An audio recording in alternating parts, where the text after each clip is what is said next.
In one of the peaceful cities in America, a terrible tragedy occurred in 2005. A young and beautiful girl disappeared without a trace from her home, leaving no clues. Her belongings, phone, and car remained in place. Over time, this case became like an exciting detective movie. With one caveat: it was not fiction but reality. The small town was enveloped in an aura of horror and suspicion because among the residents could be hiding the villain responsible for the girl's disappearance. It was only after 12 years that the world learned the horrifying truth. Tara Grinstead was born in 1974 in Hawkinsville, Georgia, USA. From childhood, she was interested in beauty pageants and often won prizes. The girl dreamed of getting a good education and saved money earned from competitions for her studies.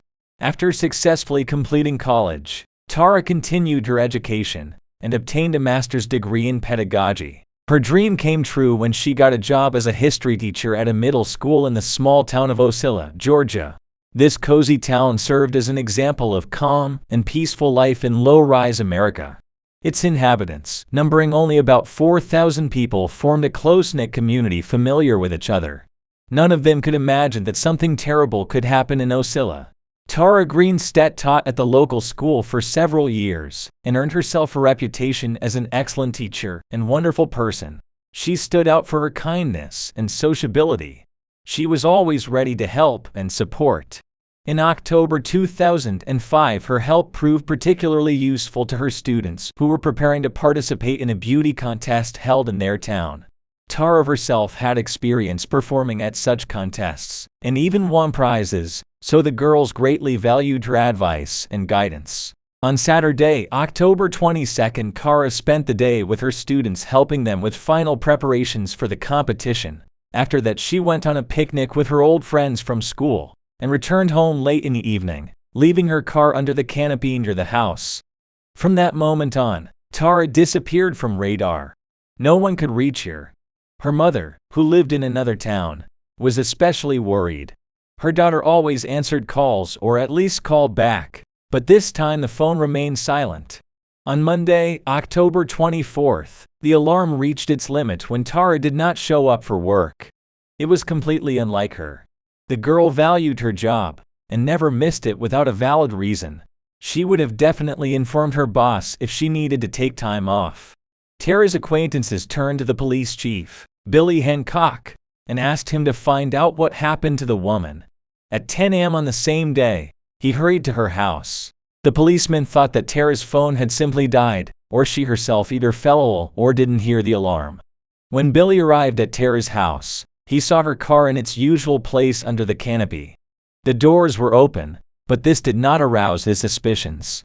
In such a small town, people were not afraid to leave their cars unattended. However, when he looked into the salon car interior, he was surprised. There was an envelope with $100 in cash lying on the dashboard. It was strange how Tara could forget money in her car when she was so careful and cautious. Billy knocked on the door of the house, but no one responded. Then he decided to go inside and see what was happening there. At first glance, everything seemed fine. There were no signs of violence or intrusion, but in Tara's bedroom he discovered chaos that was uncharacteristic of this woman. Her things were scattered on the floor, including clothes that she had been last seen wearing. The mobile phone lay on a pillow connected to a charger. Everything looked as if Tara had just left home and would return soon, but she wasn't anywhere near or inside it. On the ground near the house, the police found their first clue, which made them think about possible crime. It was a latex glove that someone might have worn in order not leave fingerprints. Detectives ruled out possibility that glove belonged to Tara. Such gloves were hardly used in everyday life. After it became clear that Tara had disappeared, the Georgia Bureau of Investigation joined the investigation, an equivalent to the FBI at a local level. The investigation considered kidnapping as the main version. There were almost no clues. Besides the glove, detectives only found two suspicious details: Tara's broken necklace on the floor in her bedroom, and an alarm clock in an unusual place. But this did not say anything about what happened to the woman. For the small town, this Monday became a real nightmare. Tara's house was surrounded by police, and a meeting was called at the school. Tara's colleagues and students wanted to help in the search as much as they could. They gathered a group of volunteers who distributed leaflets with photos of the woman and information about her disappearance throughout the city. On that day, the volunteers did not stop until late at night. Bureau of Investigation agents questioned Tara's neighbors and inspected the area where she lived. Tracking dogs were involved in the search, hoping to find a trace of the missing woman. Investigators hoped that Tara had simply left home on her own accord, and that the dogs would easily find her. The next step was examining a latex glove found in Tara's house. Specialists were able to extract DNA from it, but it did not help in the investigation. No matches were found in FBI databases. The only thing known was that the glove belonged to a male individual. It was a dead end. Tara seemed to have disappeared without a trace. Disappointed investigators decided to shift their focus to personal life and past of the victim. Sometimes, someone close or familiar is responsible for a woman's disappearance. However, none of Tara's former partners raised suspicions among detectives. Her longest and most serious relationship was with Marcus Harper, an ex-police officer and war veteran. They broke up at Tara's request 1 year before she went missing. She dreamed of marriage and children, while he didn't want family ties weighing him down. Despite this, they remained on good terms and occasionally communicated over phone or internet. Detectives managed to discover one interesting fact. 3 weeks before Tara disappeared, Marcus came to Ocilla but didn't inform his ex-girlfriend about it. When Tara learned about it from friends, she was deeply shocked. She called Marcus several times asking why he hid his visit from her. Her condition worsened. She fell into hysterics. Her relatives panicked and even asked her if she was planning to do something to herself. But soon Tara calmed down, and the police did not suspect Marcus of being involved in her disappearance. They had lived together for a long time, but separated peacefully, and there were no reasons for Marcus to commit murder. The police were soon awaiting a new discovery. It turned out that one of Tara's former students was threatening her. On March 30, 2005, 6 months before the girl disappeared, he came to her house and behaved very aggressively. When Tara didn't let him in, the guy tried to break down the door, and neighbors called the police. According to her friends, the former student secretly fell in love with his teacher back in school years. He was emotionally unstable, strange, and even scary. For some time, Tara tried to help him deal with his problems, but his mental state only worsened. After the incident when the young man wanted to break into her house, she filed a complaint against him. She was seriously afraid that he could harm her. After Tara disappeared, detectives found this guy. He lived in another city, 150 kilometers away from Ocilla. He provided an alibi for the night when his former teacher went missing. They couldn't prove his guilt in the crime. In Tara's house, they also found a business card of another policeman. It turned out that Tara briefly dated him, but by the time she disappeared, he already lived in another city too. The policeman also proved that on the night of Tara's disappearance, he was far away from her. He was the last of possible suspects. The police had no more evidence and decided to organize searches for the girl. This decision was made 2 weeks after Tara disappeared. It seemed strange because it had been clear from beginning that she hadn't left home willingly. Hundreds of volunteers were involved in search. They searched through forests, checked ditches and rivers, but found nothing indicating where Tara might be located. During these searches, there was another incident near Tara's house. A house and car burned down. Many local residents thought it somehow related to woman's disappearance. Maybe the killer wanted to destroy evidence, or people were so scared and shocked they saw conspiracy behind every detail. However, the searches yielded no results, and the police reached a dead end. They had no more leads. The investigation into Tara Grinstead's disappearance came to a standstill and made no progress for several years. But in 2009, something happened that renewed interest in this case. A YouTube channel with horrifying videos appeared. It featured a man hiding his face. With a distorted voice, he claimed responsibility for the disappearance of 16 girls and named them. One of them belonged to Tara Grinstead. Then he said that he had hidden their bodies well and promised to give clues about the burial site in the next videos.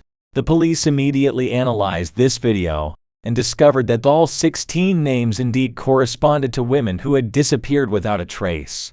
The FBI was able to quickly identify the author of this video as 27-year-old Andrew Haley. After his arrest, he confessed that it was just a joke. The police found no evidence linking Andrew to any of the 16 missing girls, but he did not escape punishment.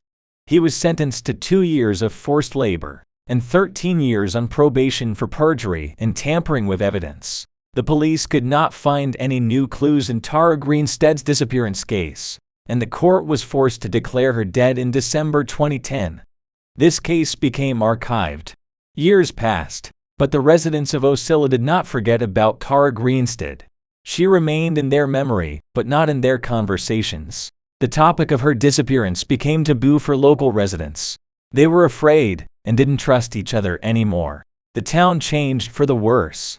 Fear and distrust enveloped it for many years. Only in 2016 did something happen that reignited interest in this case again. A journalist from Atlanta named Bain Lindsay created a podcast dedicated to investigating mysterious crimes.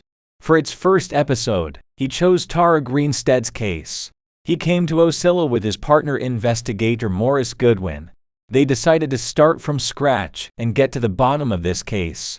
Since they didn't have access to official data, they interviewed townspeople. At first, they could only talk with Tara's close friends and family members. Other people avoided conversations about the missing teacher, but not for long.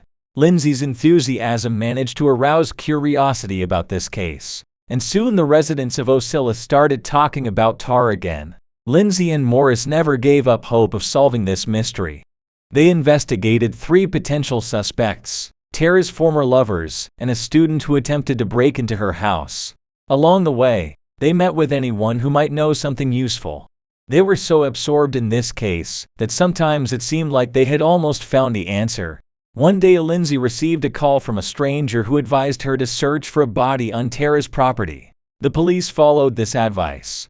At one point, they thought they had found bones, but experts quickly determined that they were animal bones. Despite all efforts and increased interest in the case, no significant results were achieved. At least they failed to solve this case during the creation of the podcast, but it was precisely this amateur investigation that became crucial in the long-awaited resolution. The resolution happened completely unexpectedly. In early 2017, a certain Brooke Sheridan approached the police. Her story shocked the detectives who had already lost hope that the truth would ever be revealed. Brooke told investigators that her ex-boyfriend named Bo Dukes once confessed to her. He helped his friend get rid of Tara Grinstead's body. Hearing this, she repeatedly begged him to confess everything, but he remained silent. Detectives did not rush to believe Brooke's story. Perhaps this woman simply wanted fame and attention, especially when a popular podcast made everyone talk about this case again. Detectives decided to proceed cautiously. They asked Brooke to wear a wiretap and go to Duke's place in order to obtain a confession. This worked. He did not deny his guilt, and there were grounds for arrest. To their surprise, Dukes immediately began cooperating with the investigation and told them everything he knew. Later he would tell detectives that he just wanted to get rid of this burden on his conscience. He was already getting ready for bed when he received a call from his friend and former classmate Ryan Duke. Ryan asked him to rent a truck and help him with something, and then said, "I committed an awful crime. I broke into Tara Grinstead's house to steal some cash, but things went wrong, and I killed her." Ryan explained that after partying with friends, he decided to take a drive. On way, he wanted to break into someone's house and make a quick buck, and his choice fell on Tara's house. He was high. Duke easily opened the door with a plastic card and entered inside. He started searching the house for money. Tara heard him. A struggle ensued between them, which ended in the woman's death. When Dukes arrived at the scene in the truck, they loaded Tara's body and took it to the woods. Then they spent several days getting rid of evidence of the crime. This revelation shocked the residents of Ocilla. The Dukes never raised suspicions, as they had no motive for murder. There was no evidence that could link these two to the woman's disappearance. Despite Bo Duke fully admitting his guilt, he refused to testify against himself in court. During the hearing, he turned to Tara's family wept, and begged for forgiveness for his wrongdoing.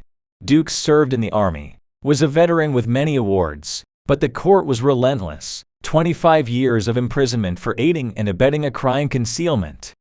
As for Ryan Duke, his trial has been dragging on for 5 years since his arrest.